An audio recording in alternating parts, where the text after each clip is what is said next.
Hello, everybody. Good afternoon. Today we have Mr. Harminder Sahni on a very interesting topic about how the future of retail and how would the future consumer would look like post-COVID. Mr. Sahni is a very well-known personality. He is a founder and managing director of Wazir Advisors. Mr. Harminder Sahni runs this Wazir Advisors, which is a consulting firm which offers a comprehensive range of services to its clients to create, complete, and grow their consumer-centric business in retail, CPG, textiles, apparel, and skilling sectors. He has been working for over 25 years as a management consultant in the consumer goods, retail, and textile sectors. He is an advisor of some of the most reputed Indian and international companies in the sector of corporate strategy, business, creation, diversification, and performance enhancement. He's also an active angel investor and has invested in numerous startups. Some of them includes Inkfruit, Capillary, Tabzo, Burger Singh, McAfee, Wooger, Nivanta, Quicktell Innovations, Rust Orange, Rage Coffee, YFM Uniforms, and Tapo Creations. Mr. Sahni is an engineer from TITS Bhiwani and is an MBA from IMS Indore. And without taking any further time, I would like to invite Mr. Sahni out here. And thank you. And I would get Mr. Sahni. Hi, Mr. Sahni. Good afternoon. Yeah, good afternoon, Ashish, and thanks for having me. Yeah, and thank you. I would kind of make out and I would leave you with the people. Thank you. Sure, thank you. So, good morning, everybody, and welcome to this webinar. So, what I'm going to do is I'm going to start with a small presentation in terms of just to put things in context, that how things are looking post-COVID and what is our, at this point of time, best guess. And rather than trying to put a best guess on one thing, we are trying to build three different scenarios. And I'll request Ashish now to put the presentation up so that we can go through it together. Yeah, Ashish, so next one. So how we are going to go through is that just few sections which we have created for better presentation and understanding. That we talk about that what other, let's say the macroeconomists, what they are saying about the GDP projections, which pre-COVID, even when they were talking about 5.5, most of the people in India were not happy with those projections because we believe that we can do close to 7, right? But now we'll look at it that what it's looking like. And then how it is going to, COVID-19 is going to impact the demand overall, and what is going to be the 3 different scenarios which we have built to look at the impact of these scenarios. And I have picked up 5 sectors, and I have not picked up sectors like food and grocery and general merchandise, etc., because I believe the impact on those, most of these things are not very discretionary. Most of the people, these are necessities, and they will end up spending money on those, and they may get impacted, but not so much. But these are the 5 very clear discretionary items, which also fall on a very different spectrum of spending habits. I picked up these 5 to talk about that how these 5 sectors are going to get impacted in the post-COVID scenario. Yeah, Ashish. So now, if you look at it, the way the projections have been before COVID and now after the COVID, how numbers are looking like, and we are even these numbers every day, somebody or the other is coming out and giving a even lower number, and to the extent that one of our economic advisor, ex-economic advisor, he in fact this week stated that Indian economy possibly could go into shrinkage. That means forget about the growth. We might be degrowing or shrinking the economy by a percentage or 2. I wish that doesn't happen, but at this point of time, we are looking at a scenario which is building up in front of our eyes, and we don't know where it's going to land. There are hopeful, one should be hopeful about looking at how China recovered, and as some of the other countries in Europe now, they have stopped, let's say, the numbers are not growing, the fatalities are not growing. US also, some of the states, they have started opening because they don't see community transmission happening there. So it makes me hopeful that probably at this point of time, because it's unfolding right now and all of us are under some kind of, let's say, stress, about what the future looks like, probably we are looking at a very pessimistic scenarios. But these are the scenarios what they are, and there are models on the basis of which some of these economists they are stating it. So let's take them as seriously as one can at this point of time and try to think about our businesses in that scenario. Yeah, Ashish, we go to the next. So in Indian side, if you look at the demand side, these if we look at Indian consumption, so these are the few categories in which the consumption happens, and food obviously is the largest there, and then there are transport, house electricity, clothing, footwear, etc. Things which do take part of our constitute part of our consumption in India, and these are across segments. So these percentages will change if you look at the consumers in different income segments or different age group. But in general, when you look at India, 130 crore people, this is the kind of percentage we are looking at. And we have tried to mark some of the categories which we believe are going to be the most impacted. And if you look at it, clothing, footwear, furnishing, restaurant, hotels, recreation, these are going to be the categories which are going to be the most hit in this scenario. And for various obvious reasons, either on the demand side, that consumer are not going to spend too much money on the discretionary, whatever they can avoid for the time being, they will avoid spending on that. On the other side, supply side, businesses are closed, the stores are not closed, the online retailers are not supposed to deliver anything non-discretionary. So obviously, even if consumer wanted to, consumers do not have the opportunity to spend at this point of time on these categories. Yeah, Ashish, we go to the next and the next. So now this slide is something which I would say we should look at carefully, and this is where one is trying one's best to figure out how things are going to play out in the post-COVID scenario. So let's say, see the scenario one which we are talking about, that in 40 days our lockdown, which is ending on May 3rd, it actually ends. So we are calling it LD40. Scenario two is where it can go up to May end, LD 70 days lockdown, or LD 100 if it goes up till June end, and which all these scenarios are quite likely, right? One doesn't know which one is going to play out what, and whether each scenario will play out differently in different parts of the country depending on their zoning, whether they are green zone or a red zone or an orange one. We'll see that happens. But what will be the consumer response, let's say, when the lockdown of 40 days ends? So we believe that most of the consumer will be a sigh of relief, and they'll actually be happier that such a big issue had come in, and see this also has passed, and people will say jaan bachi lakho pai. That means people are happy to be alive. And when they come back to the market, when the markets open and when they start consuming, they will be in a slightly optimistic mood, because the worst is behind us and it didn't hurt so much. It was just 40 days and it came in batches, and that's why we didn't feel it, and that's how we have gone through it. Scenario 2, LD 70, which is obviously longer, but people will come back and still be thanking God that we are alive, we have our businesses, we have jobs. They'll be in a realistic mood, so to say, jaan hai, jahan hai. But when we go into LD 100 situation, people will be really, and even now I can say that we are post 30 days into this lockdown.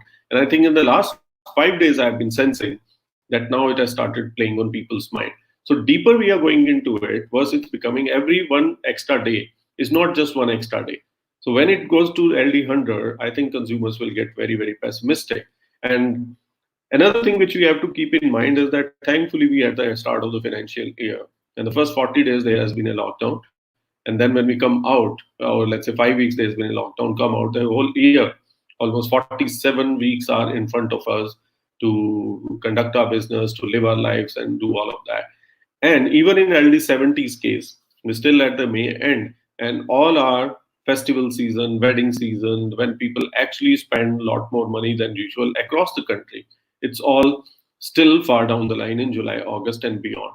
So I think that part being safer, right? We still believe we can. But if it goes to LD 100, then I start hitting that large consumption period also, when the significant consumption happens, and that will start getting hurt.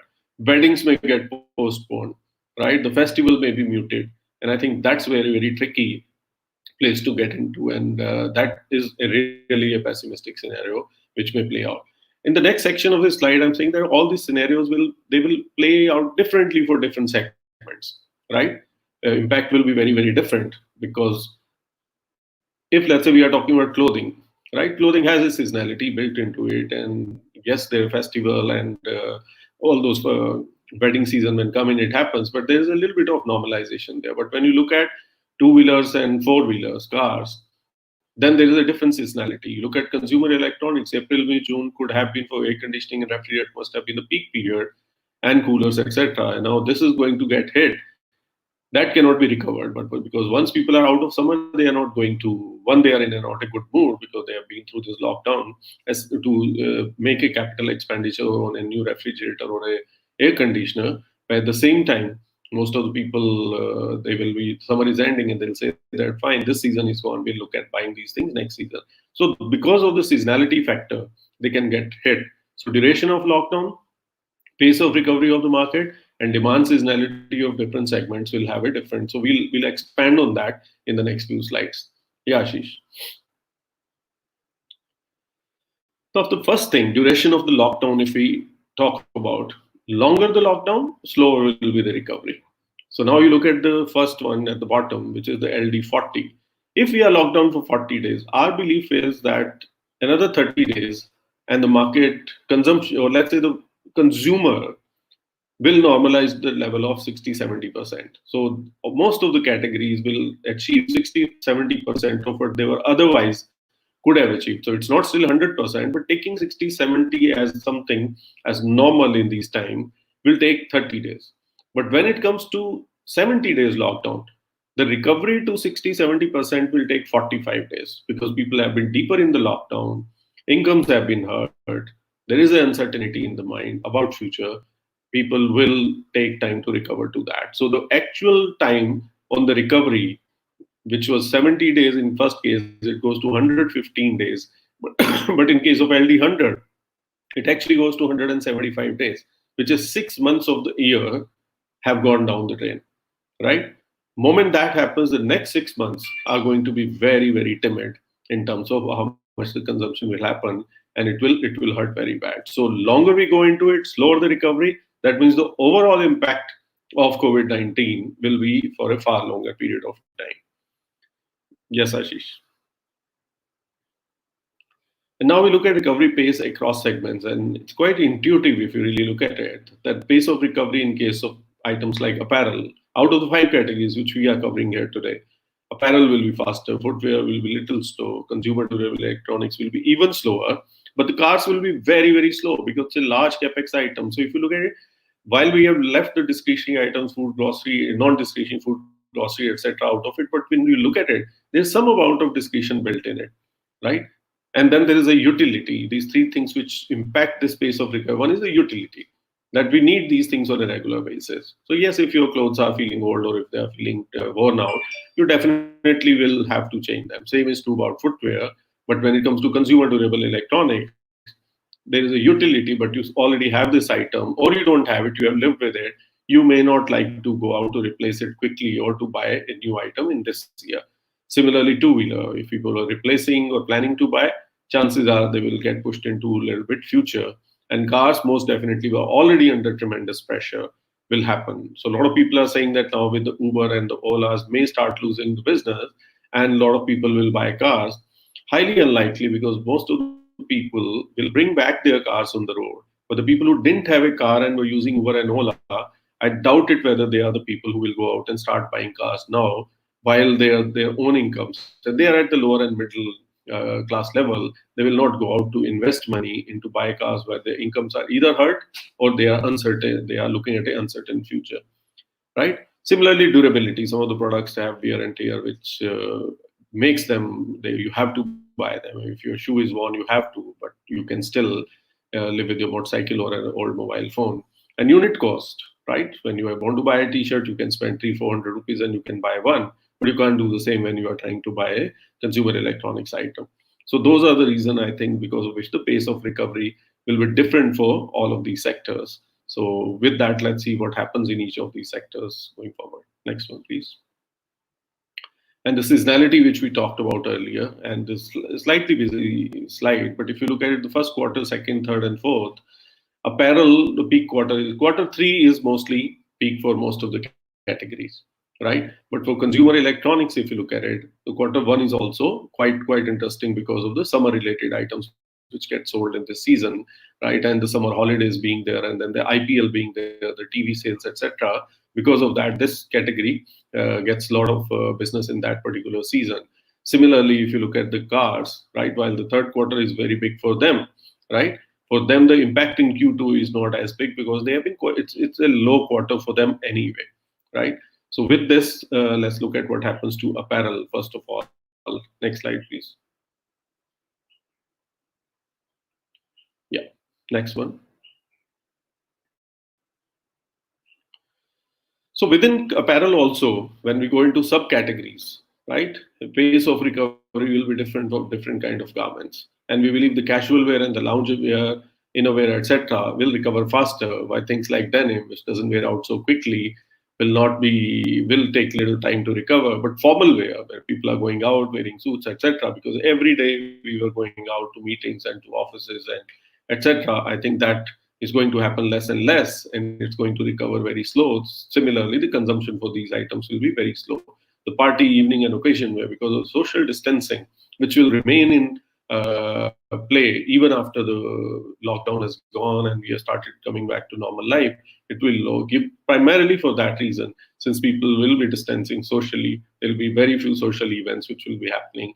That's why there will be very, very little reason for people to spend money on this kind of clothing. Yes, Ashish. So now with this, what happens in three scenarios? If you look at the first column, is that what is the size of the market as of today, the apparel market, which we are talking about right now. 5,33,000 crore is the market which you are expecting will be there in 2020. But now what happens in case of LD40?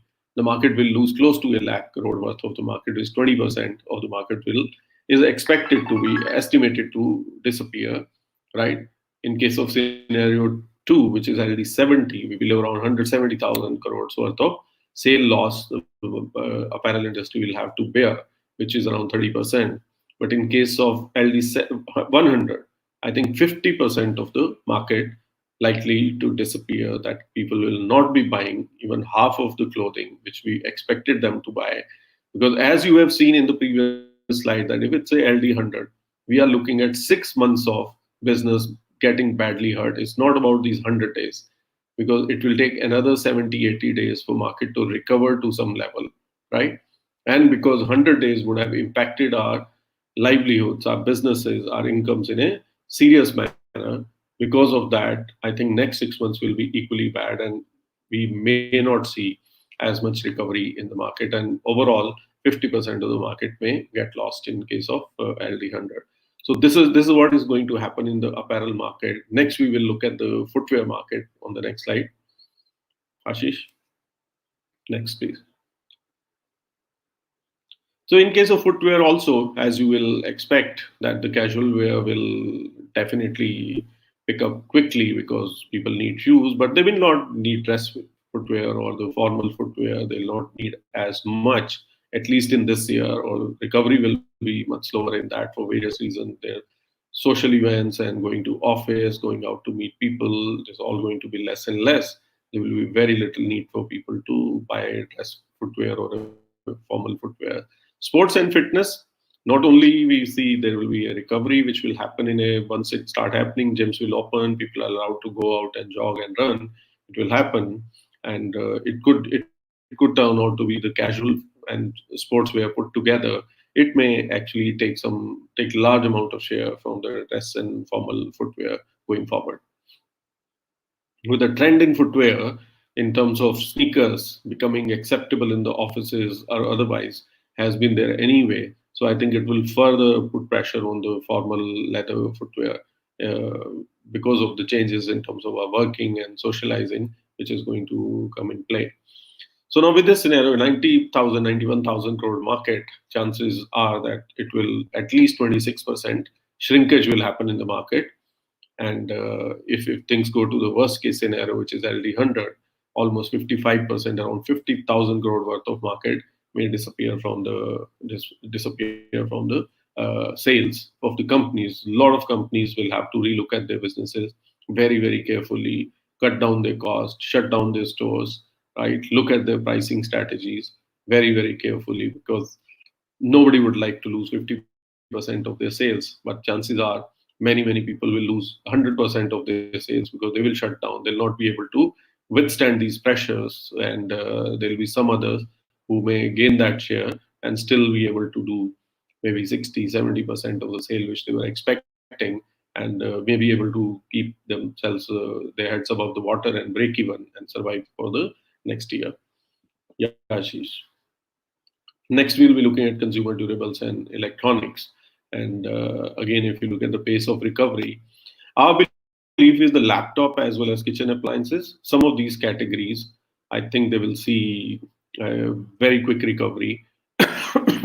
And actually, our belief is that some of the categories like vacuum cleaners, dishwashers, as well as robotic floor cleaners, they should see much more demand than they have seen in the past, because these categories, while they have been around, but the penetration is very low. And beyond penetration, actual usage has been very low because of the availability of the maids who can come in every day, whether full time or part time, and clean and mop your house, clean the dishes. Because of that, these categories are vacuum cleaner, floor cleaners, and dishwashers. Even if people have acquired those, people haven't used them as much. But I think during this lockdown, either people have pulled out those equipment or have been actually thinking that if there was a chance to go out and buy, these are the things they will buy very quickly. And in case of laptops, obviously children are at home and they are doing their classes on home, both the parents are working. So earlier, maybe a laptop or two was able to take care of everybody's needs, and everybody was on the, now with the smartphone, we're using less and less of laptop, but you can only use smartphone for a certain period of time. It's tiring and not good for your posture and your health. People are realizing that, and that's why laptops are becoming once again very popular, and every household will end up having more than one. So I think there's going to be a very quick demand recovery on that side. While mobile phone, they have become lifestyle statements for the reasons because of let's say now being at home and being in a casual environment, your laptop is sitting around the desk and you can work anytime.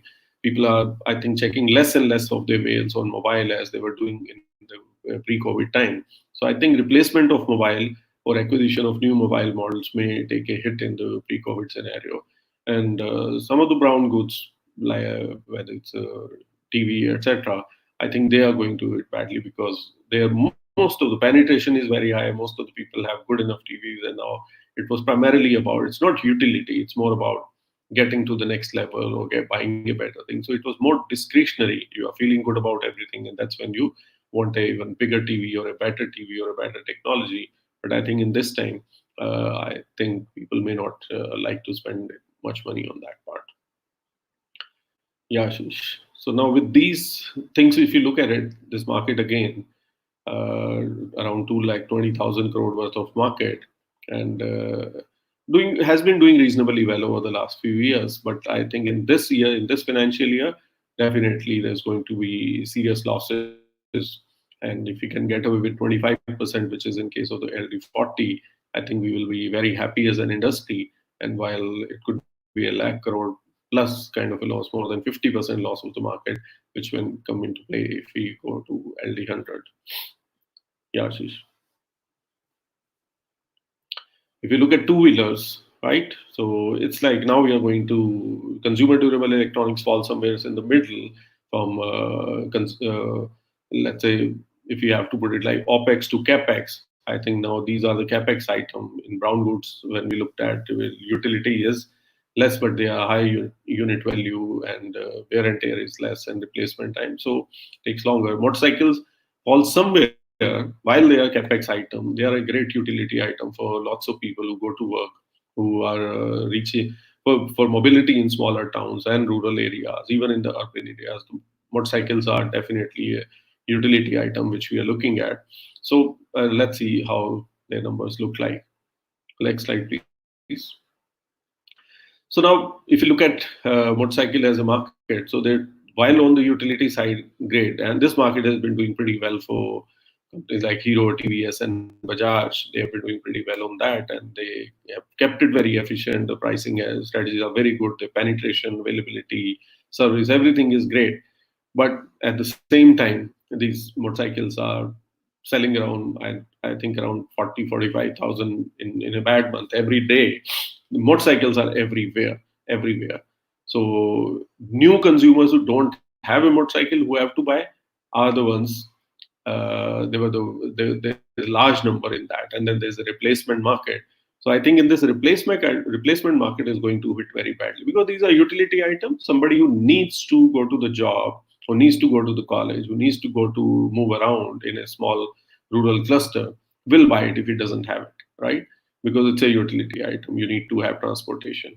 But if you already have it, then chances of upgrading or replacing are going to be very, very little. And that's a very large market with already a very large penetration of motorcycle in most of India. I think this market, in worst case scenario, can lose around 55% of the overall sales which they were expecting to do this year.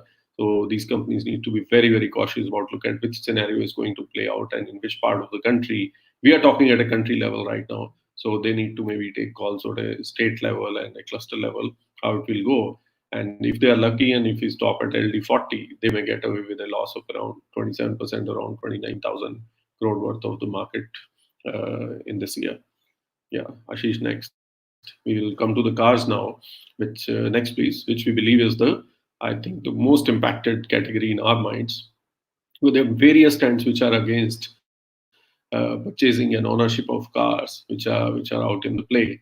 I keep hearing about this contrarian view that with this COVID scare, people may use less public transport and they would like to use more of their own vehicles. But I think most of the people shift from a public transport, the people who have been using transport, to their own car.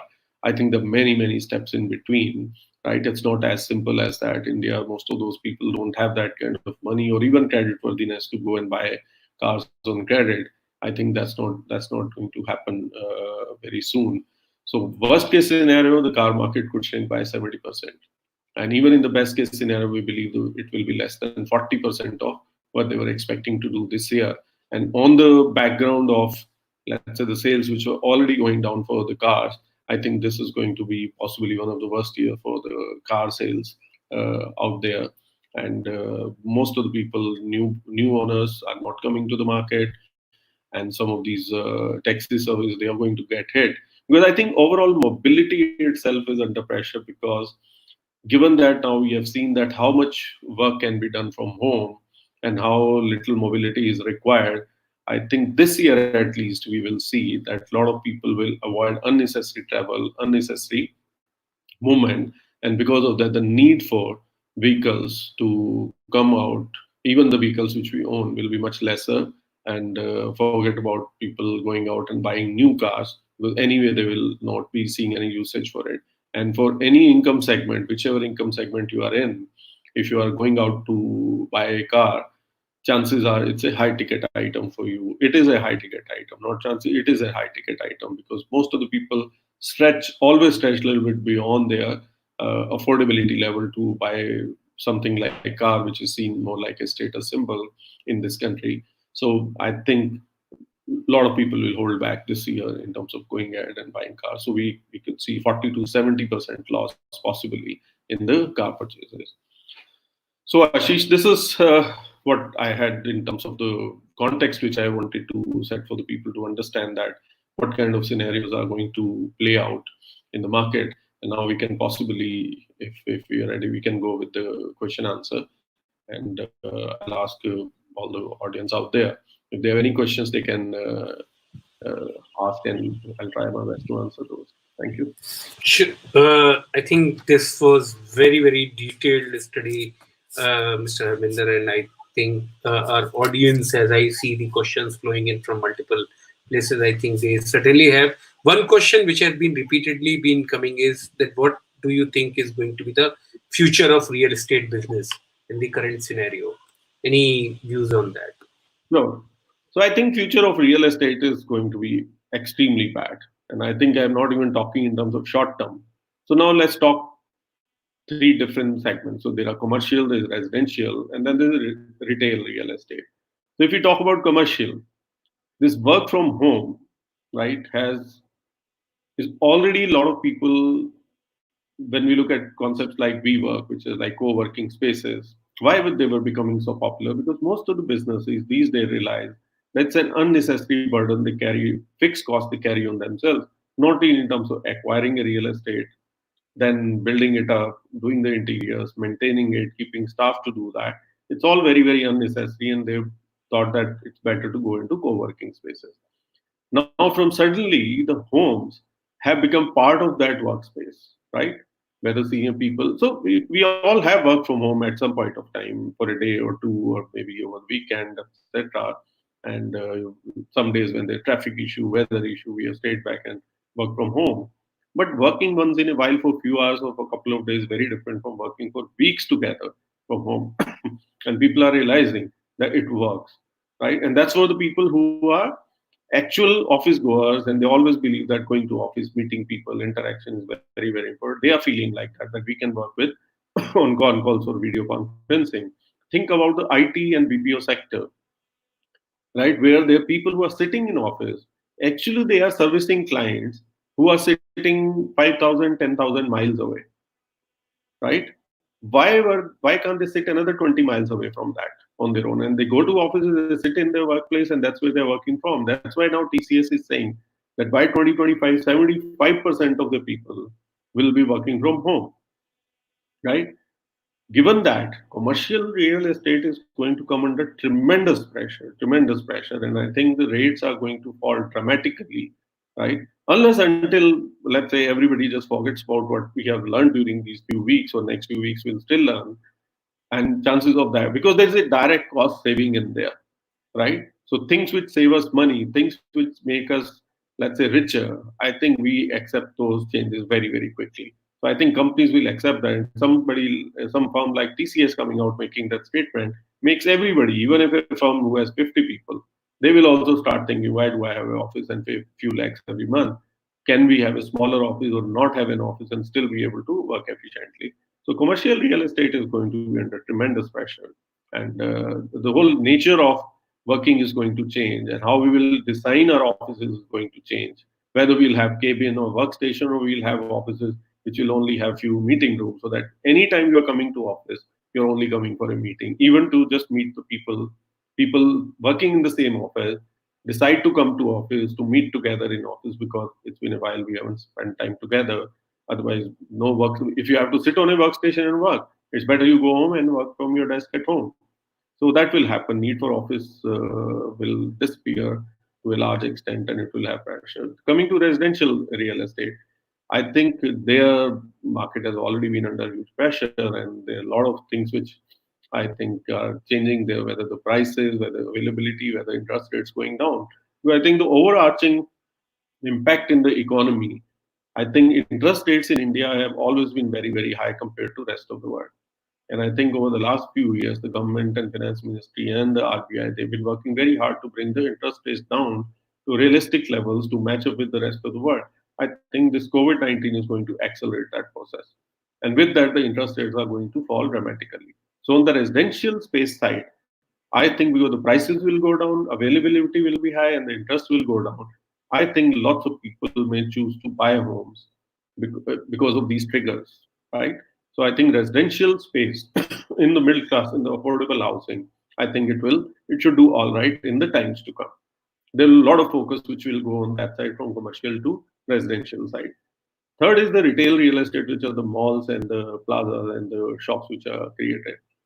There, I have a bit of a contrarian view there. A lot of people are saying that because of these COVID-19 fear and all of it, and social distancing and all, a lot of shopping will move to online, and lesser stores will be required. I don't think that will happen, because if you look at Indian market, in India, we are most of the consumers, we may believe that we have seen enough of malls, enough of brands, seen enough of products, but that's not true.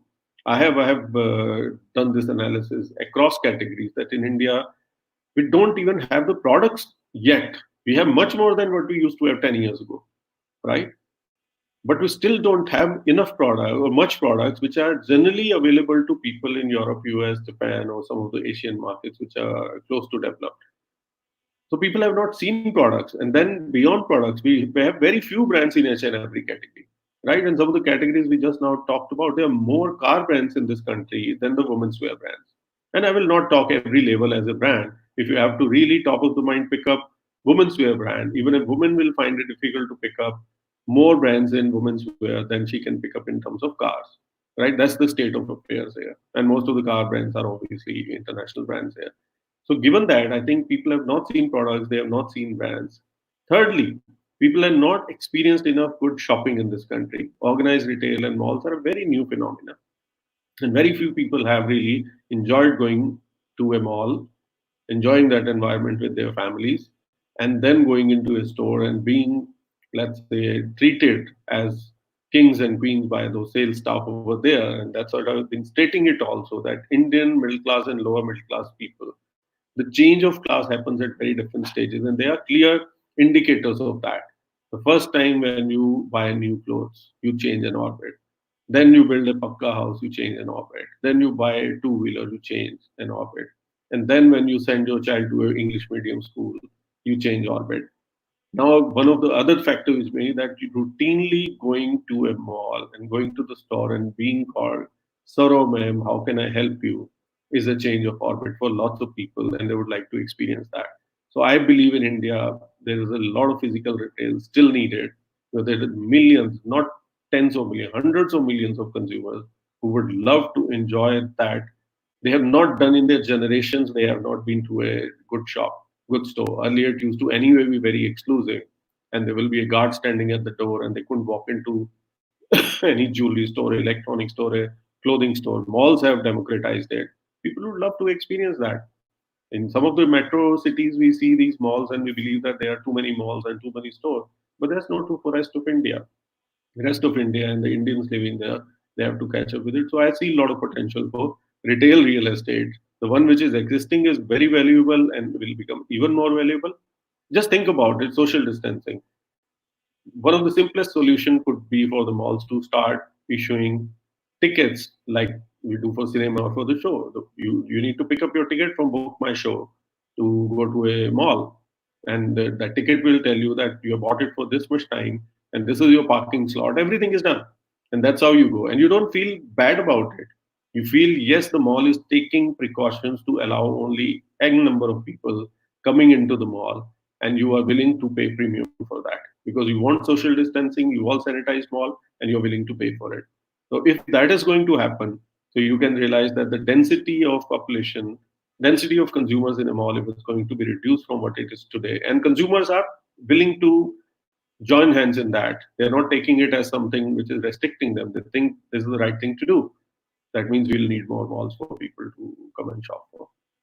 So I think this is how I will look at real estate in three different residential, commercial, and retail real estate. Barring commercial, other two sectors I feel optimistic about. I think this very interesting point of view you just brought out about the malls and the commercial real estate and the retail real estate as well as residential. I certainly, I think, in fact, I was just reading a couple of reports which were coming in from the retail real estate sectors and of some brands, how they are kind of reworking their entire store layouts to be able to accommodate, and tickets really could become a possibility. I I certainly am going to miss my window shopping in that uh, Yeah. scenario. Do you just that brings me to another related question. How do you look at the product categories or the shopping experience which people have where you kind of try and buy? Also, there are related categories. So, I mean, there were rentals, startups which are coming on rentals. So, there were fashion rentals startups which were coming up, whereas you can rent out the uh, a dress, for example, for a party, which Yeah. you will not need to buy. Or there were, if today, if you go around shopping, pre-COVID era, I would say Yeah. that era when you go around shopping in a mall, you kind of try out those 15 dresses, take those 10 selfies, and then probably end up buying one. How do you see that? How do you see that behavior changing post-COVID? Any views on that? And will it have any impact on the two? One is consumer behavior. Second is how will it impact the sales overall? Yeah, Mr. Okay. Sani. So one is that if things stay as it is, right, as it is, and then obviously there will be people will say that I can't try on these clothes because somebody else would have, and I can pick up infection or pick up the virus. But now let's say go back in time and think about it that if we if you bought a shirt, like the t-shirt which you are wearing today, end of the day, when you throw it in the basket, laundry basket, because you know it that this t-shirt can be, and it's all in your hand. You can do it yourself. Put in the washing machine, dry it, iron it, it's as good as new, right? So it's a reusable t-shirt. But let's say if the washing and ironing was not a possibility, and there must have been a time when it was not a possibility. Na? Iron is not something which even when I was very young, I still remember when we got the first iron at home, right? So it wasn't there. So then in that scenario, and if you can't wash it and buy off the bacteria, dust, and sweat, this t-shirt, rather than throwing into the laundry basket, you'll be throwing into a waste basket, right? But you don't, because you can do it yourself. You can refresh it, right, and make it reusable for the next time, going through two processes of washing and ironing. Same things will happen in this case. So now when in the trial room, if there are clothes to be tried out, right, if there is a sanitizer, that every time a cloth is tried out, it goes, you throw it into a bin, which is a sanitizing bin, and that sanitizing bin is more like a washing machine, and a lot comes out of it after a certain time, and then it goes back into this thing, and consumers will be told this is how it is being done. Now, because I'll tell you, in a situation where you are actually accepting it already, if you go and check in a hotel, even the most premium hotel today, right, the towels Exactly. which are fabric which is there, it's all has been used by other people at home. The chances are you don't even share your towel with your wife or your family members, even though it is washed every day, it is dried every day, it is as good as new, but you don't. But you buy into the promise, and you trust hotels to have done a better job, and you are willing to use the towel which has been used yesterday or 3 days before by a stranger, and you sleep on the bedsheet and the pillow which was used by somebody else. So because you trust that it has been taken through that process of cleaning and sanitizing. So as long as there is a process and there is a trust, that's why the brands will win. Better brands will win, with whom people have this trust build up, and they have a relationship, and they believe they are not going to not do and claim they have done it and risk my life. Right? That's what's going to happen. So yes, that all, I think behavior will remain changing. People stop trying clothes, because some people in the technology world will say that there's no need to try clothes, right? Trust me, even today, is there a need to try every single piece of item? No. But there are certain people, depending on the gender and the age, who still try everything, while depending on gender and age. So when I'm saying gender and age, if 50 plus man is not going to try, he just doesn't want to try things, right? He would like to buy the familiar, he knows his size, and he's just irritated and uncomfortable with this whole trial process. So when he's shopping alone, he doesn't try anything. But when he's with his family, family insists, because family wants him to buy something which he's not comfortable with, something very different, a different color, a different brand. And he gets irritated. You can see this every weekend, any mall, any trial room area you go to, you can see this scene playing out all the time. So people who have to try, they try not because they need to try, right? They just want to try. So you can't take that experience out of it. But only thing is you have to bring in the process which tells them this is okay to try, right? So I think better brands will be able to do that, not only promise but also deliver, and people will believe them, and they will be things will happen. So I am not wanting to believe that they will be like people will change some of these basic behaviors, right? Because that's one very difficult for consumers to change that. Secondly, because of that, people, if you want them to change that, people may actually start consuming less, buying less. कि मजा ही नहीं रहा ना, तो अभी क्या करना है? Why spend so much money? Because people want to have that, like I said about shopping experience. That's why I'm so confident about the physical retail. People want to go out. People want to spend time in stores, right? Never ever one should look at self. I don't like to do it, but doesn't mean that I am the consumer, right? People go into the malls, and I give this example often. If I'm going to meet somebody at MB Mall in Gurgaon, or to go to a store to make some observation because I'm working on some assignment, I need to observe things or analyze something. So when I'm going from Gurgaon, so when I have to take a U-turn and come into MP Mall, I'm getting bucked up because it's taking too much time. It's evening hour and there's so much traffic, all of it. right? Or even if it's a weekend to get into the parking. But if I see around myself, there are many cars in which there are smaller cars, there are small families and larger Innovas where there are a large group of young ones or joint families. You can clearly see that they have come for even farther distance, but they are all getting very excited about. They're not looking at the traffic. They can now see the mall and they're getting excited. Ki, great, now we are reaching mall and we are going to have few hours of fun because they are looking forward to being there. For them, this extra 15 minutes is not such a pain. Maybe the person who is driving may be feeling it, but rest of the people are quite happy. It's part of the overall experience, and they're taking it like that. So I think that will not change. Companies will have to find solutions for it. And if we have been living with bacteria and germs forever, right? So we have been living with viruses forever, and this particular virus, if we are not able to find a solution for it, a drug or a vaccine, anyway, it's going to kill most of us. So it doesn't matter, right? But if we are going to find a solution and still it will be around, I think we'll all learn to live with it, and I don't see much change happening there. But yes, people will become more careful about it. We are all in air conditioned environment. When I say we all are in air conditioned environment, it's not true. It's less than 10% of India, right? Same way, we all could be in virus-free environment tomorrow, but that won't be true. But that probably could be just 1% of India, right? So people will. So it's all to do with how much you can afford to be safe, right? There will be safety measures available, so it will get segmented. And in other contexts, I've been saying it. While COVID has pushed all of us into one corner, it looks like we are one humanity, one human race. We are all equals. We are all the same. But moment it gets over, I think world will be a far more segmented place, and everybody will be getting into their niches, and everybody will getting into their corners. It's going to become even more exclusive in many areas than it was before COVID. Yeah. Mr. Sani, there is a question has come, and in fact, Anil Chauhan has asked this. He's asking how's the advertising market will look like, and basically, primarily, his question is about BTL, signage, outdoors, and I would just add one more thing about it. So there are industries which purely thrive on experience. You go to a pub with your friend, you go to a coffee shop with your friend to have that experience, and the entire experience about events is about you have like this 10,000 people really packed up into one place and then enjoying, which is a business whereas you have very close proximity between people.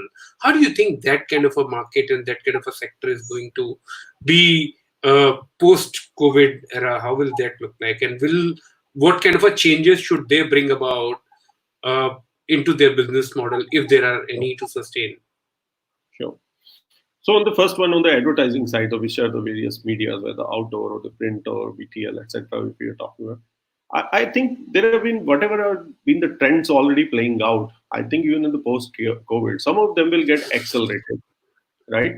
Because if people are spending more time at home, right? I think somewhere and which are the prime time hours that may change, right? Because the prime time obviously was defined by the fact that most of the people are out during the day, right? That may get redefined because if you have been at home for a few weeks, right, and you may have realized that when you look at your own energy levels, basis that many of us would have decided that maybe I operate much better during certain hours in the evening versus certain hours in the morning, right? And I've shifted my working hours to that. Same way, I think the prime time, so that is going to change. On the medium side, I think the trends which are already playing, that the social media and digital has been taking away share from print and TV. I think that will continue to happen. And with this whole direct to home and all these streaming channels which are coming in, they have already been redefining this thing. And I think those trends are only going to accelerate big time. And and whatever I understand about the media industry as well as advertising industry, I think over the last 10 years they have really transformed themselves to, and they have full cognizance of what is going on, and they're quite on it. And it's not that a lot of traditional advertising agencies or a lot of traditional media has disappeared. They have just reinvented themselves, and I think they are doing extremely well on that side. But yes, these trends are going to accelerate in terms of shift happening from one media to another, nature of advertising, storytelling, attention time, which is reducing of consumers, how message has to be given now in less than 30 seconds versus you could have a 90-second. All those things are already, but this will accelerate now. That'll happen. Coming to your second point in terms of, so what you are talking about, Ashish, is generally saying that how people are going to get together and socialize from various points. So in India, when you are giving this example of that, all these concerts and events when happen and thousands of people come together, believe me, that is the experience in India. Again, not more than 2-3% people have, right? Maybe 5% people have that experience across India if you talk about it. Otherwise, people get together in this country for festivals as well as for weddings. That's a bigger question, that how that is going to happen, because those are tens of millions of events which happen. So while in every single event there may not be more than 500,000, 2,000 people, but the number of events which happen are way too large than the concert or the other events which are being happening. So I think that there lies the bigger question. And like I said, that unless either we believe that we are not, will not be able to find answer to this, right? Virus, and will not be, then I think uh, there are far bigger brains and far bigger experts who can answer that question, right? Because try to answer this question, because I don't think there's a right answer to do that. But otherwise, I think we all will have to believe, like I said, that we have lived with bugs and viruses and bacteria and all of those and they all used to kill, and they still kill, right? But we have found the cure, we have found the vaccines, and we still, some people are dying because of that. Many people suffer because of them. You die out of that, but most of the other people just live with that because there's a cure and there's a vaccine out there, and if you get ill, it can be taken care of. So I think that's what my hope is, because it's a new virus or a new mutation, but it's not that the virus as a bug is new for us. We all know there are viruses and they have killed people and they continue to kill people.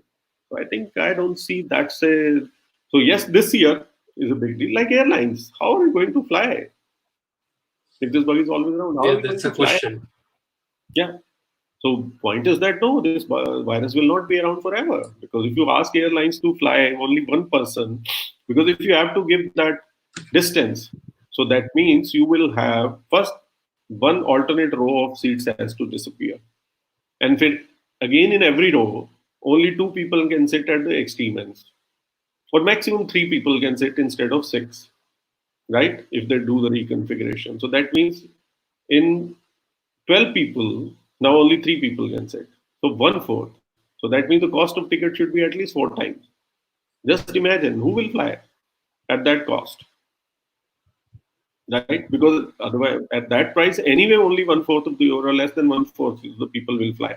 You don't have to reconfigure. You only have only 50 people in a 200 people flight always, because it's too expensive, right? So I think that's what not. It's not possible. So we will have to give people confidence that it's not that you step out and you are going to get killed. It's not that you come in close proximity of any other person and you will get killed. That's not going to happen, and it will come back to normal, and then we'll start going like that. Air conditioning ducts will become sanitizing ducts, possibly all the time, or every few hours they are sanitizing the whole environment. So many solutions like that will come, even if we have to live with it, because they're already solutions, right, for various things. So because there was a need for that, like for air conditioning there was a need, so solution was found. Now air cleaning there was a need, it was found. Now for making air virus free, there's a need. Answer will be found for that, or at least will be made to believe that it is safe. Step out and go. And yes, still some people will suffer, and some people will still die, and many people who suffer will get cured. Yeah. So I will Thank not try you. to project a picture where we are saying that concerts, weddings, and festivals will not happen. They will happen till the time we don't have the solution. Maybe none will happen. How will you do a party without having found a solution to this? Answer is don't have a party. But when you are going to have a party, then you will have a real party. Yeah, I think so. I agree with you. I mean, I tried doing a party online, but the fun of being in a close proximity in in a group in a room is very Right. different than seeing each other and doing that. So Yeah.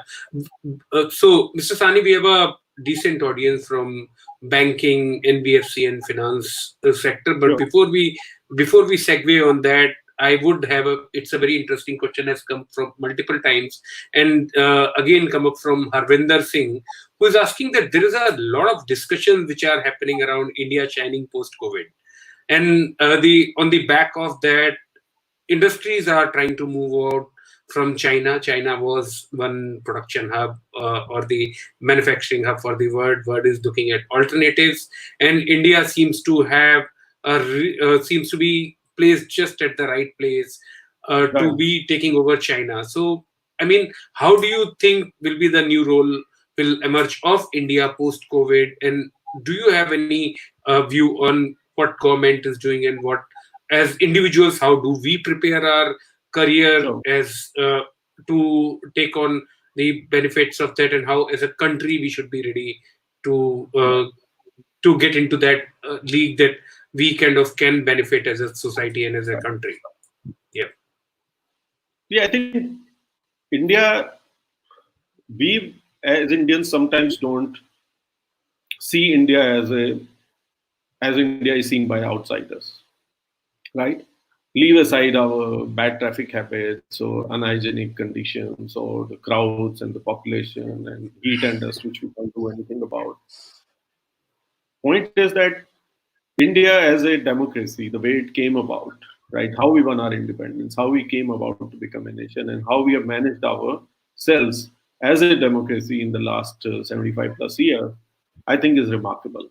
And there's a huge amount of respect for India as a country around the world, right?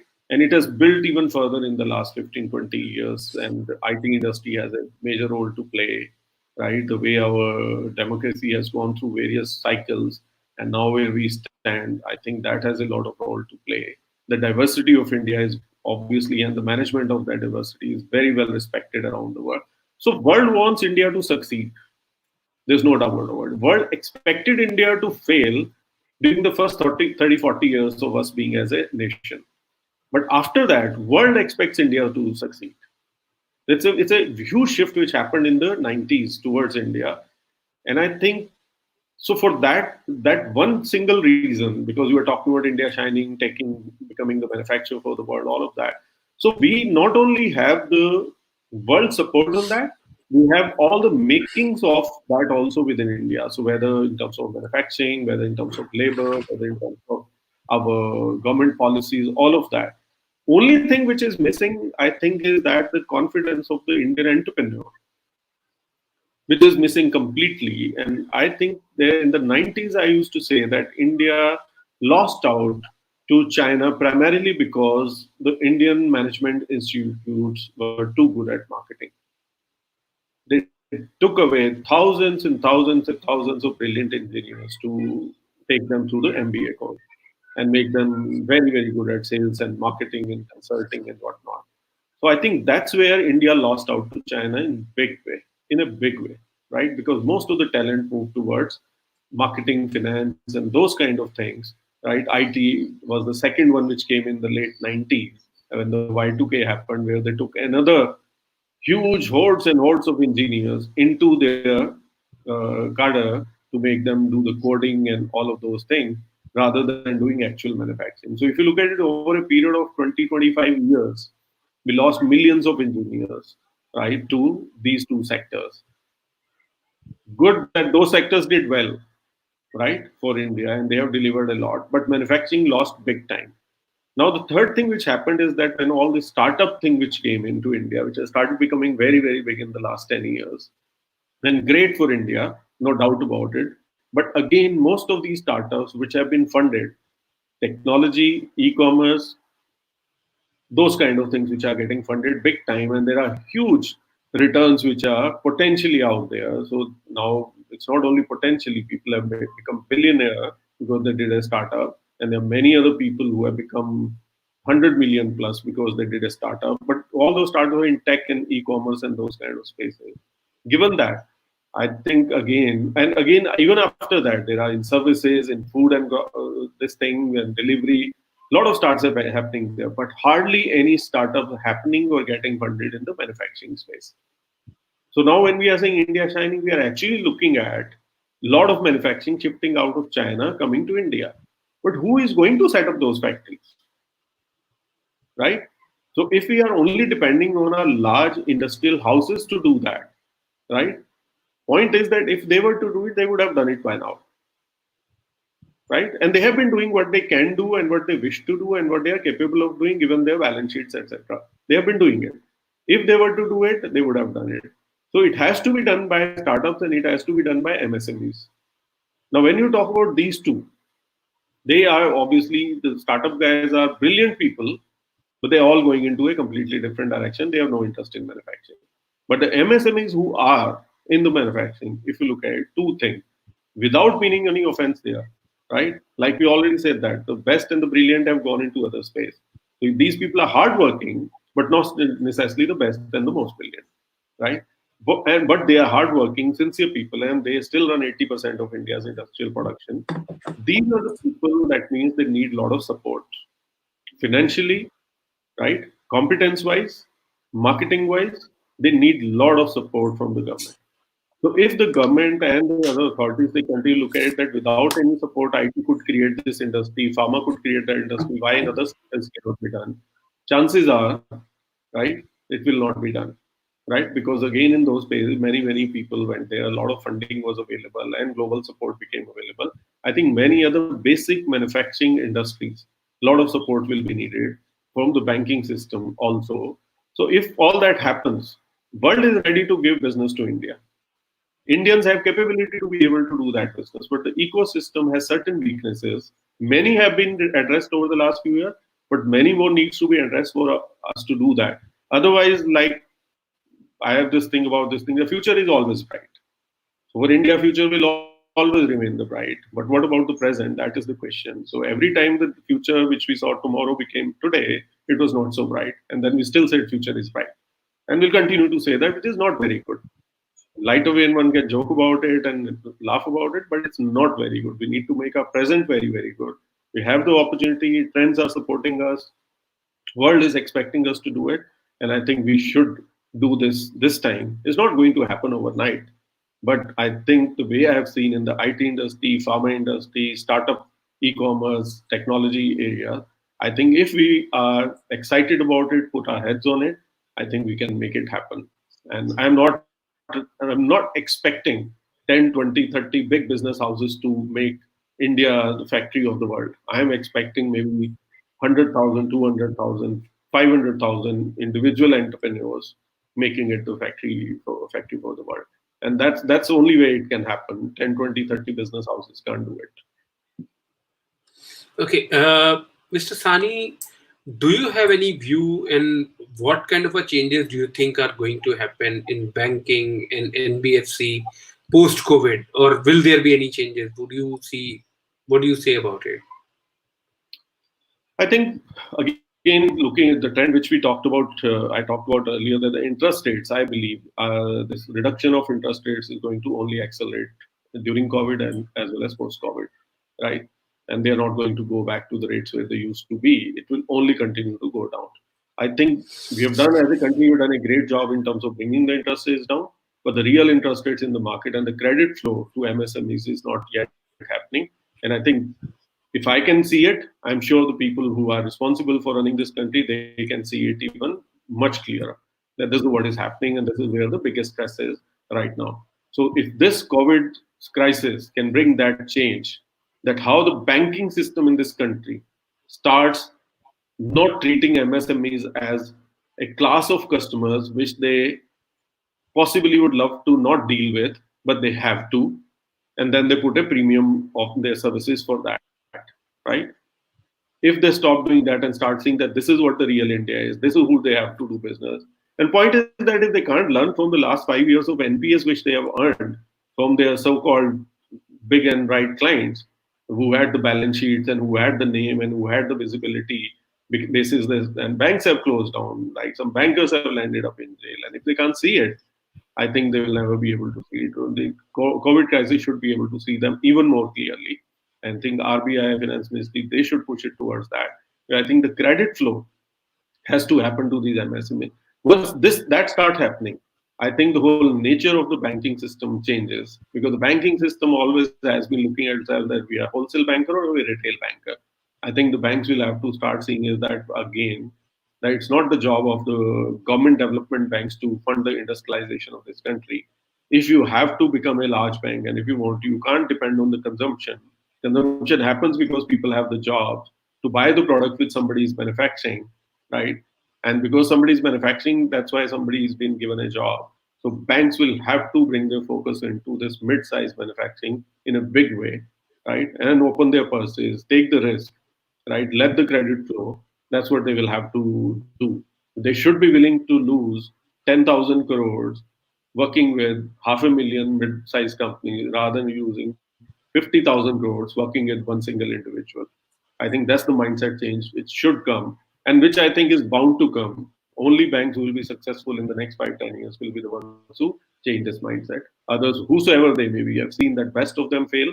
I think that can happen to each one of them, and hopefully that change will come. Secondly, from a consumer point of view, if we really think about on the banking side of it, I think Indian banking sector on the consumer side, I think amongst the best in the world already, in terms of kind of safety to our net banking, to our credit cards, to our debit cards, and the services which we can avail. I think this is way too ahead of even markets like US. If you deal with some of the bankers in US and you see it, it's shocking that when you go to US and you swipe your card, even because it's a chip card from India, it's asking your PIN. That sales girls on the other side, without asking from your side, can overrule that, and your card will get charged. She doesn't even ask you. She doesn't want to waste time asking you and use putting your pin. She just dismisses it, right? In India, there's just no way that can happen, right? So I think even though we are a much smaller economy, I think technology-wise, thanks to our banks, right, and not only private sector, private public sector banks, because these have become routine practices, right? We are far ahead of them. So having that kind of infrastructure, having that kind of technology, I think now the focus is it's on the retail banking side, great, but on the funding side, I think on the credit side, I think there are miles to go. There, the mindset change is extremely important, and it has to come now, because if that doesn't come, rest all other opportunity which we are seeing. See, without money, nothing can happen, right? The banks are the financial world is the world which controls our fortunes, right? Their mindset is to change very quickly, and that should change now rather than waiting for another crisis to come in and the government rules and laws to make that happen. Okay, Mr. Sani, there is a question from Karina Patel, and I would want to add into that question, whereas she is saying that what it's a question as well as comment, whereas she is mentioning that robo advisory is there today. There are platforms and there are tools and techniques available onto digital.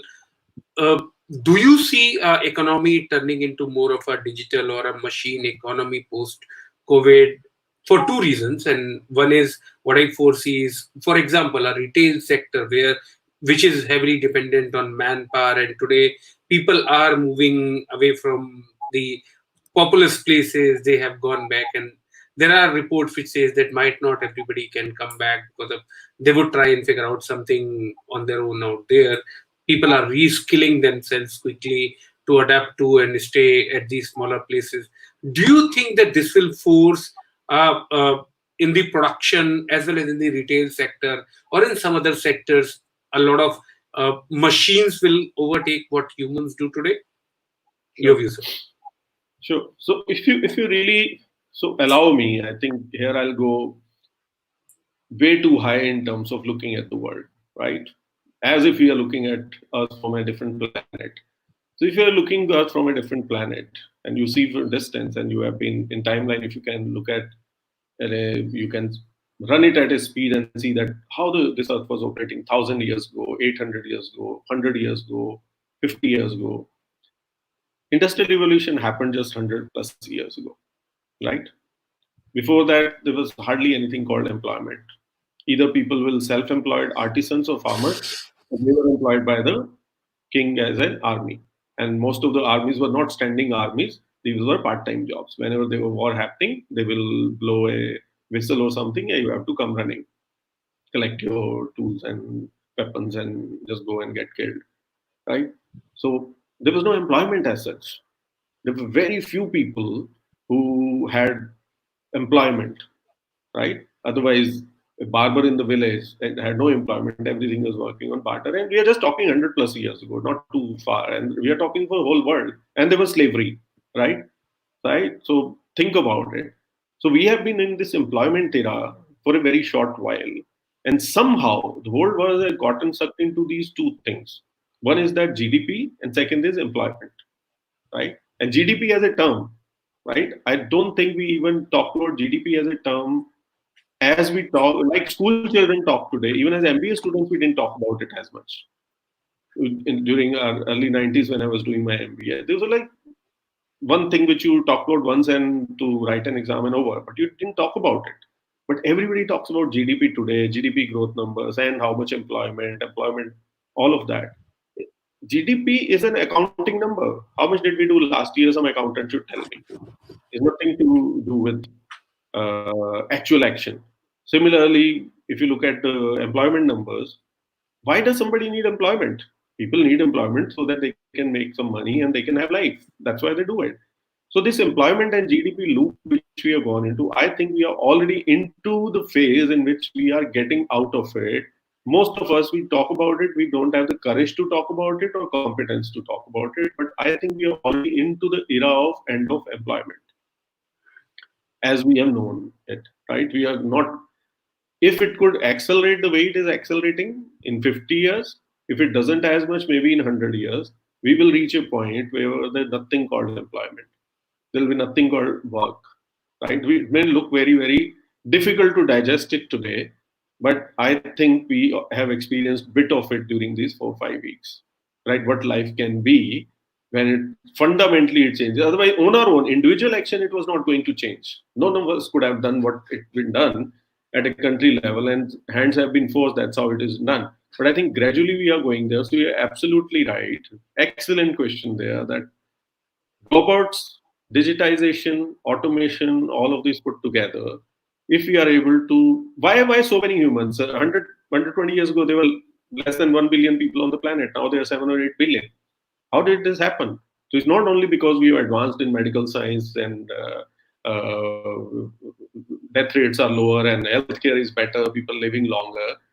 It is because we wanted people to be healthier. We didn't want children to die, and we didn't want people to die younger. That's why they are living longer and are healthier. Not that it happened. There was no intent to make world healthier without needing to make people healthier. We wanted people to be healthier. That's why all those things happened. Why did we need people? Because we wanted people to run these factories, to work and create those things which can be used by the people who can afford it. But then some Ford and Americans together, they change the whole concept of saying that no, we don't need lot of people to make things for a few people. We want lots of people to be making things for lots of people. And we don't need really, really artisan stuff. We just want good enough stuff, which can be made in a factory and millions of people can buy it. So millions of people make it, millions of people buy it. Moment it happened. So earlier you were not to serve some people were not working. Now suddenly everybody's working to serve oneself. And that became self-fulfilling. And that's where consumption, employment, adding up to GDP, that has become the norm. But now if you look at today, this year, the world economy is going to shrink to some way, but we'll all be happier because we all survived. Not that we are poorer. Yes, that is coming about. Everybody is talking economy because we are stuck in that. We may still act on these actions, but I think the longer term trend is becoming very clear. Why these direct transfer accounts? Why universal income? All these things are already there and we are talking about it, right? So today maybe there are only 1% people have that. Tomorrow maybe there will be 10% and there will be a day when there will be 100%. And given that we're already seeing this trend of number of children being born in Europe, population shrinking in Japan, so 50 years down the line, again, it will be happening everywhere. So 100 years ago, we were 1 billion people. Now we are 8 billion. Probably 100 years down the line, we'll again be back to 1 billion people. Everybody's happy. So we don't think that do you think in your family that we should have a lesser number of family members? Because maybe 100 years ago, there were 10 people, today there are 80. But none of them is dispensable for you, right? They're all needed. They're all loved ones. But they were not there 100 years ago. But again, 100 years down the line, when they are not there, you're not going to miss them. Because it's not that people will suddenly taken away. It will happen gradually over a period of time. 1 billion people will be good enough because they were good enough. 8 billion people is also good enough because they need it. That's how it's going to happen. So yes, this trend is dramatically going to accelerate in terms of people. Why somebody has to work when work can be done by machines? Why humans should be working? We are smarter. Obviously, we are smarter than machines. Why should I be doing hard work? Why should I be doing driving my car? Because there's a guy who is less qualified and poorer, he can drive my car. So this pushing down of labor. So if all humans have to rise, ultimately somebody has to take the slack. And we are, as humans, we became 8 billion because statistically now there are enough intelligent, smart techies who are now helping us create, because we had to have this critical mass of these many minds working to create that alternative of digital and robotic and all these possibilities, which will take away the drudgery of day-to-day work and hard work from all of us. Once that is done, then maybe we don't need so many brains. That means we don't need so many bodies. That means we don't need so many, and we hardly anyway need any employment or anything like that. But yes, in the short term, it'll be very hard to even talk about these things or to accept these, forget about acting on these things. But yes, slowly, somewhere or the other, in smaller islands of excellence, it's already happening. And we all should be. And it should never be about making somebody unemployed. Always should be that can that person be given a better job, right? Can he do something Yeah. more value adding, right? That's what it should be when we talk about upskilling and all those things, right? This is how one is. So now let's say the people who have been housemates, right? If all the household work can be taken over by appliances, can she be more of a home aid, right?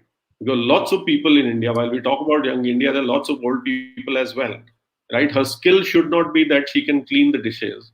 And she's a nice person. She's very loving nature. Is she better qualified to be taking care of elders? And it's not taking care of elders only saying that cleaning them up, helping them wash, or helping them eat, even to talk to them, keeping them mentally and psychologically in good mood. I think those are the things which will take over. So it's not human potential is something we'll have to look at it very differently. And yes, I even in earlier when we talk about consumer electronics, I've been talking to so many consumers, and they all are saying you are absolutely right. We actually wonder why do we need to have this maid coming in twice a day to just clean the floors and dust the thing? Why can't we make it our homes in a manner that less dust? And why can't we do it in a manner that there's robots and vacuum cleaners can take care of? They are there. We have never used it. Now we'll use it. That means that woman is going to be, but she be unemployable? She can do something better, and that's where her role should be. And then, but yes, it will accelerate for sure. Not because of social distancing or because of the gaps which we have to create. It's a much larger trend, and again, some of these things are getting accelerated. And two things again one has to see. One is that things are getting accelerated because COVID is pushing us in this direction. Second is what COVID has done, that directly not pushed, but made all of us sit down, right? You know that how resisting I was in terms of this thing is such a different kind of audience, and I'm talking to them because I work in a certain industry, talk to those people, talk only to my clients. But COVID made me think about it also, and I have the time and this thing, and you pushed me. I said, let's do it. So we all are doing different things. We're getting time to think about things in a different manner, and that will change us. So there's no direct connection, but there is a connection of this lockdown. In Hindu Shastra or otherwise in native intelligence also, there's a term called Chalisa. Chalisa means 40 days, right? To change any habit, you have to stick to the new habit for 40 days. If you don't, then you will come back to the old habit. But if you are able to go through that habit for 40 days, your habit will change permanently. And it's an established scientific fact. You can research on this, right? 40 days or 6 weeks is a very important timeline. We have gone through that. So I think there will be many habits which would have by now changed permanently by the end of this 40th day, right? So I think one of this is reflect, think about it, talk to different kind of people. You don't have to always meet people to talk to them, right? Spend time reading, listening to people, all of that, and I think try to find answers. That if the world was not this bad, we may come back to being normal, but you would have thought about it, then you will change the world regardless. I think, Mr. Sani, while I'm cognizant of your time and the fact that we have already run over from the time which you promised, if you allow me a last couple of questions, we have two questions which have come up, and if you have time to go Sure, with sure. them. Please go on. We Yeah. can go. Please So, go ahead.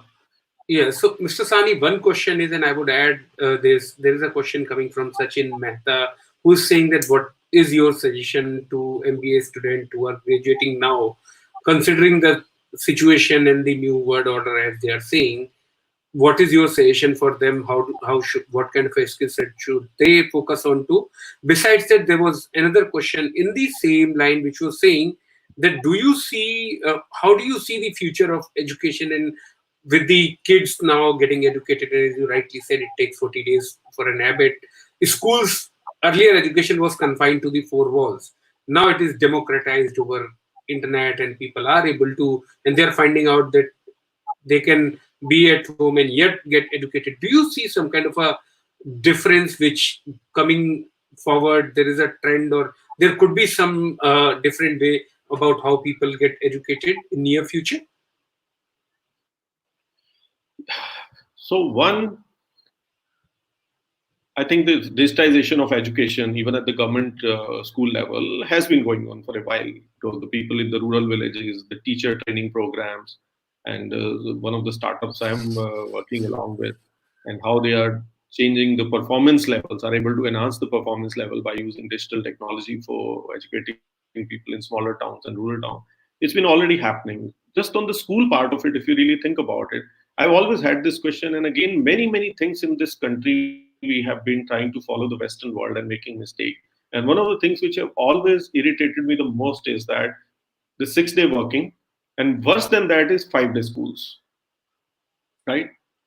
Because I really don't understand that what we are trying to create in this country. We are still a very poor country. We still are a country which needs lots of people to be doing a lot of hard work to change our levels for millions of people. And why we are getting into this mode of, and somewhere I think the central government 20, 25 years ago, at the time of liberalization, somebody started this thing at the central government level, 5-day working, and that virus spread very quickly. And when school picked it up, I really don't know. But they picked it up at some point of time, and it became 5-day working for most of the schools in metros anyway. Children, the why schools are there, I think fundamentally one has to look at it. So somewhere again it has become like rote learning and classroom and teachers reading from the books and giving a lecture and then homework and all of those things. But yes, in the last 20 years many things are changing there. One is that the schools probably should be more for tutoring rather than for teaching, right? Everybody can read, right? What chapter is to be read tomorrow? Everybody can read. Teacher can give some guideline, but then children come back and ask queries that this is the part I didn't understand this thing, rather than going to the lecture, giving homework, and then evaluating people. So that anyway has been changing. So with this digital part, I think because the need for classroom is going to reduce, but doesn't mean the number of hours in school should be reduced, right? There are lots of other activities which can be done, right? Whether it's the life skill, whether it's the vocational skill, whether it's to do with health, or whether it's to do with sports, right? All of that. So everybody in this country, when we were in school, we are always being prepared to go to the next level of education, find a job, and become something, right? But on the health side, on the sports side, we were never told those things, that what do we need to do to keep ourselves healthy. And our generation has been a worst hit generation from that point of view. What to eat, how to eat, when to exercise, nothing was taught. So I think many. So I say this 5-day school, I always say that even if you don't have enough to teach children, Saturday should be a day only for sports in school, because otherwise you have children have to look for other activities to do. Why it is not better to keep children or call children to the school? So I hope that schools do not take this cue and they say that okay, you can study from home, but just keep sending the fee, right? They should not. I think schools have many purposes, and we should add many more purposes to it, because that's very important to do that. I think children need to be around other children, right? Children need to learn from each other. They need to learn how to socialize, how to work as a team. There are plenty of other things which should happen. Yes, it should take children out of classroom, right? Where they just sit down and take notes, because that can be done through those recorded lectures, or they can go into live lectures. All of that is possible to do. A lot can be compressed that way, And second part is that given the situation of infrastructure in this country, rather than building too many roads, I think we can do something with the hours of when children go to school and everybody else, the whole other traffic is already gone to office. Maybe then that's when they can go, rather than trying to push them to go even earlier or when they come out and when different schools. I think a lot of staggering can be done because today I think because we have been mindlessly working like that. So we have been continually doing that. All offices, all school, all institution open at the same time, close at the same time. We create all those things. Now we are all realizing that this is possible to have a Sunday on a Tuesday, right? Or there's a possibility of working second shift because you're not calling people to actually come to office in second shift. They can work from home. Similarly for children, that what time do we need to have these summer vacation like this, or actually summer is the time when they should be being taught more, but at home, right? And when the weather is nicer, they actually should be called to school, but not should be put in the classrooms at that point of time because outside is so much nice and glorious. They should be enjoying the outdoors at that point of time. So I think those are the things which one has to think about it. But I believe in school as an institution. I believe very strongly about that. I really think that we need to have even better schools, more better infrastructure, better campuses, even for colleges and otherwise. We should not allow educational institutions to be run from places like sometimes we are allowing that from a single building, from a multi-story building, and all of that. I think that whole concept of campus, there's a purpose for that, and we should not change that. There's few things which we should retain. Is one of them. Yeah. And I think I will go with my last question, which is about that. So, How does one define customer satisfaction without physical interaction? That's a question which has come from Shiraz, and I think it's a very interesting question because of in the way we were talking about, if malls start giving out tickets for entry, there are schedules, retail layouts are changing to have lesser physical interaction. How do mm, you define? Also, I would add one more question in that, which is about with the latest one of the largest telecom player entering into a partnership with one of the largest tech company in the right. world to create a hyper local easy shopping experience. Do you think that retail will have some kind of a impact because of that, the organized retail sector? See, so one is the customer satisfaction. At the end of it, customer is asking for a product or service. As long as they get it at the right time, at the right price, in the right form and shape, and if they have any queries about it, they need answer for that. If I'm walking in a store, right, and if I can see through the signage itself very clearly that where is what I am looking for, right, chances are I'll be more satisfied than first looking for a salesperson and then calling him, then asking him the question, and then he's saying that I don't know, or he's searching the same way as you are searching, right? As if he's got better eyes or something. But no, he's also searching, he doesn't know. Or he says that I don't know, I'll go and ask somebody and send somebody, and then you're standing there cluelessly waiting. I think there are better ways. So it's not always about physical interaction, right? It's about the quality of interaction, which is very important. And for that, there are various other ways in which can be done. Like today, most of the consumers, we work with one of our clients and we figured that out that if they were to, let's say, in the malls, stay in the same mall, right? While our suggestion was that they can actually move to another floor if they can and reduce their rental by 30%, which they didn't agree to and they didn't have the chance to do that. Just by shrinking their windows by 40%, they can reduce all over India in different malls and different locations. They can save 30 crores in rent alone just by shrinking their windows by 40%. Why shrink the window? Because they have been paying premium for those large windows because lots of people walk around the mall supposedly looking at the windows. That's not true because most of the people who are looking at their phone screen all the time. Forget about while walking past the store, they are looking at the screen. They actually in the store also they are looking at the screen, checking whether the same product online is cheaper or not, right? So the amount of money which we are paying for that window, as well as the amount of money or the retail space which we are inside the store we are putting on display, right, is not necessary anymore. But brands and retailers are not able to take cognizance of that. They still continue to design their stores the way they were designing earlier. Same is about staffing also. A lot has changed. Right now, what we are seeing is a second or a third generation of retail staff of modern retail which is coming. Because the first generation which came in, they ran away in a year or two because they didn't like the job and they deserved better jobs. They thought so and they ran away. Second one came in, stuck around, but they also moved on, either got married or found a better job or something. Now the third one which has come in, they realize that they are here to stay. This is their job, right? And today you find most of the sales staff in better brand stores are very knowledgeable, very articulate in terms of how they address your queries, right? And how they are able to handle any situation. They're far superior in that. So that lot has changed quite a bit on that side. But I think with this whole proliferation of digital information, right? And the way consumer likes to know about things beforehand rather than in the store. All that put together, I think some bit of changes need to be brought about there. And consumers are looking for answers. They are not looking for physical interaction as such. But when they are looking for physical interaction, they are looking for a very high quality interaction. That's where you need to really rethink that what is the kind of people you hire, how you train them, and how much you pay them, and how they're incentivized. You need to look at very differently. So that is trend again, like it will get pushed a little bit more in that direction. It will get accelerated.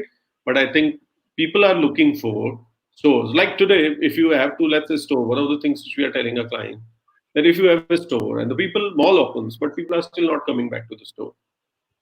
So one thing is that you start taking business more and more online, right? But when you are taking online, let's say when it's Mantra online, so they only have listing of products, right? So you see two-dimensional pictures of all these products and you click and you put it in the cart and you buy it like that. But let's say if you are a brand and you already have a store and actually you have many stores, when somebody comes online, actually take them to the store. Your sales staff wearing a GoPro or something like that can actually take them through the store saying and pick up what they want to pick up. So actually it's a virtual shopping in the store happening in the same store in which they are used to going, but they are not come to the store, right? So this person is picking up stuff for you, and then this gets delivered to you from that store itself. So you are not shopping online; you are shopping in the store, but you are shopping virtually and digitally. So I think these are the kind of changes, innovations are far simpler to bring about, right? And then what happens is that because you're having less traffic coming into the store, there are less people who are coming in to try it. There are less people who are doing, you're stocking. Today you put same shirt, put all 5 sizes. Tomorrow you won't because the consumer is wanting to see, oh, you have this shirt, looks good. It doesn't matter whether he's on the camera seeing 42 or we are seeing 40. He needs 40. That anyway you have in the back room and you'll pick it up. If you don't have it, you'll get it from the central warehouse and get it delivered in 24 hours. So your whole stocking, displaying, and the skills of the people who are in the store all needs to get reoriented. They need to retrain. It's not that you need to get different people, but now they need to understand the different job they have, right? How what they were doing at the cash counter and picking up the bag and putting stuff and all of that, restocking the shelves. Now all things change that way. So I think that's where the changes are going to happen. And the companies who have physical stores, they need to, rather than seeing it as a liability, they need to see it as an asset. Just this example, that otherwise you say, oh, I can open an online store. But online store what will it look like? Will it look like a smaller Myntra store, right? Why can't it look like actually an Arrow store or a Benetton store? And not only a store, the store in which that consumer in that catchment was always shopping, right? So he comes online, which store would you like to shop in? So our AI should already know that he lives in South Delhi, the South Extension one, or the Saket Mall, or MB Mall in Gurgaon. Should already know, but still give the person an option that pick up your favorite store. So sitting in Delhi, I may choose to shop in a Tommy Hilfiger store in Bangalore because that store is very different from in terms of the look, feel, and the sales staff. I like that sales staff.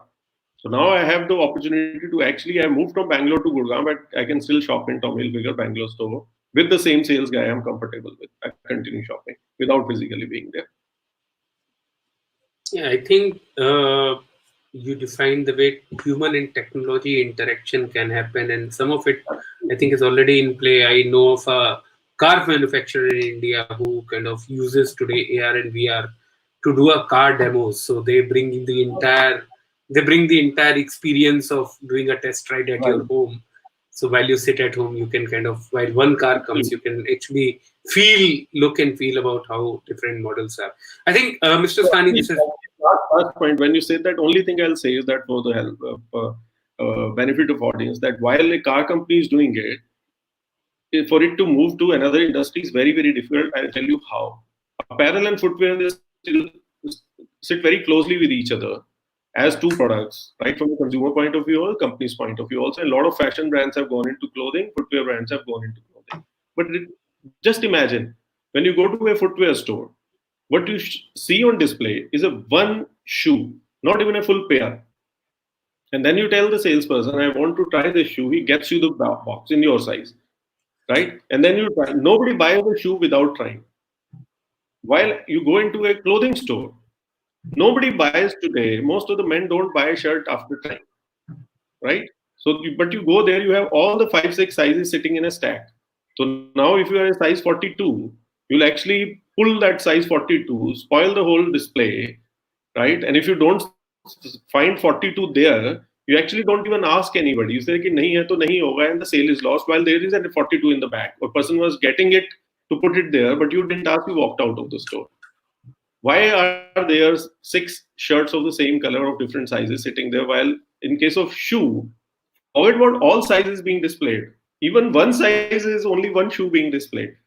So if that best practices could have been taken into a shirt store, imagine the amount of space, either the number of shirts you can display, or for the same number of shirts, how little space do you need? Right? But it's very difficult to take a best practice from one industry to the other. Easier said than done. I've been talking about it for many years. I agree with you. I think this, Mr. Sahni, this has been very, very insightful session for us, and numbers speak for themselves. The kind of, I think, audience also loved the session. So thank you, thanks a bunch for doing it for us, and I think we would circle back with you in the future, and we would love the expertise coming in. Thank you, sir. Any final comments from you before we kind of wind it up? And I know that I'm sorry for taking much longer than what I scheduled with you in your calendar. Okay. So my apologies. So, Ashish, last comment, only comment I'll make is that whatever we are seeing, the changes which are happening right now in terms of the market going down, and the numbers look very, very large, that 20, 30, 40% the market can get lost. Just keep in mind that this is what is for this year, right? It's not that the overall consumption will not come back. It will come back. Why we are putting this LD 40, 70, and 100 out there? So that as companies, right, people can plan these scenarios better, so that to survive through this time. But be very, like I said, I am very optimistic about Indian consumer markets. Indians have not consumed much. Indians have not shopped enough, right? They are going to come back with a vigor next year for sure, if not earlier. And I think during this period, we should rethink about our business models, think about our customer needs, how they will be looking at life, how we can possibly reorient our assets, our stores, our products, right, our skills to serve them better and get better market share, right? That's how, and we should take this time as a hit, but not as something which will kill us. I think it will only going to make us stronger and better if we intend to. I think with that, thank you, Mr. Sahni. I think, yeah, I agree with you. I am eternal optimistic, and I think that we will be back sooner than what we think we will be. It's just a point in time that we kind of figure out the vaccine for some cure, and I think humanity will persist longer than what this virus will. With that note, thank you, Mr. Sahni. Thanks a ton. And for the audience, this session will remain on our social channels. So it will be available. The recording will be available on Facebook, YouTube. It is available on our LinkedIn channel, everywhere for you to refer back for people who joined back late. And do not forget to log in tomorrow at 10:30 as we have another stellar session with another leader, Mr. Ajay Chaudhary, co-founder of HCL Infosystems, joins us tomorrow at 10:30. Keep a reminder in your calendars and see you soon. Till then, thank you. Take care. Be safe.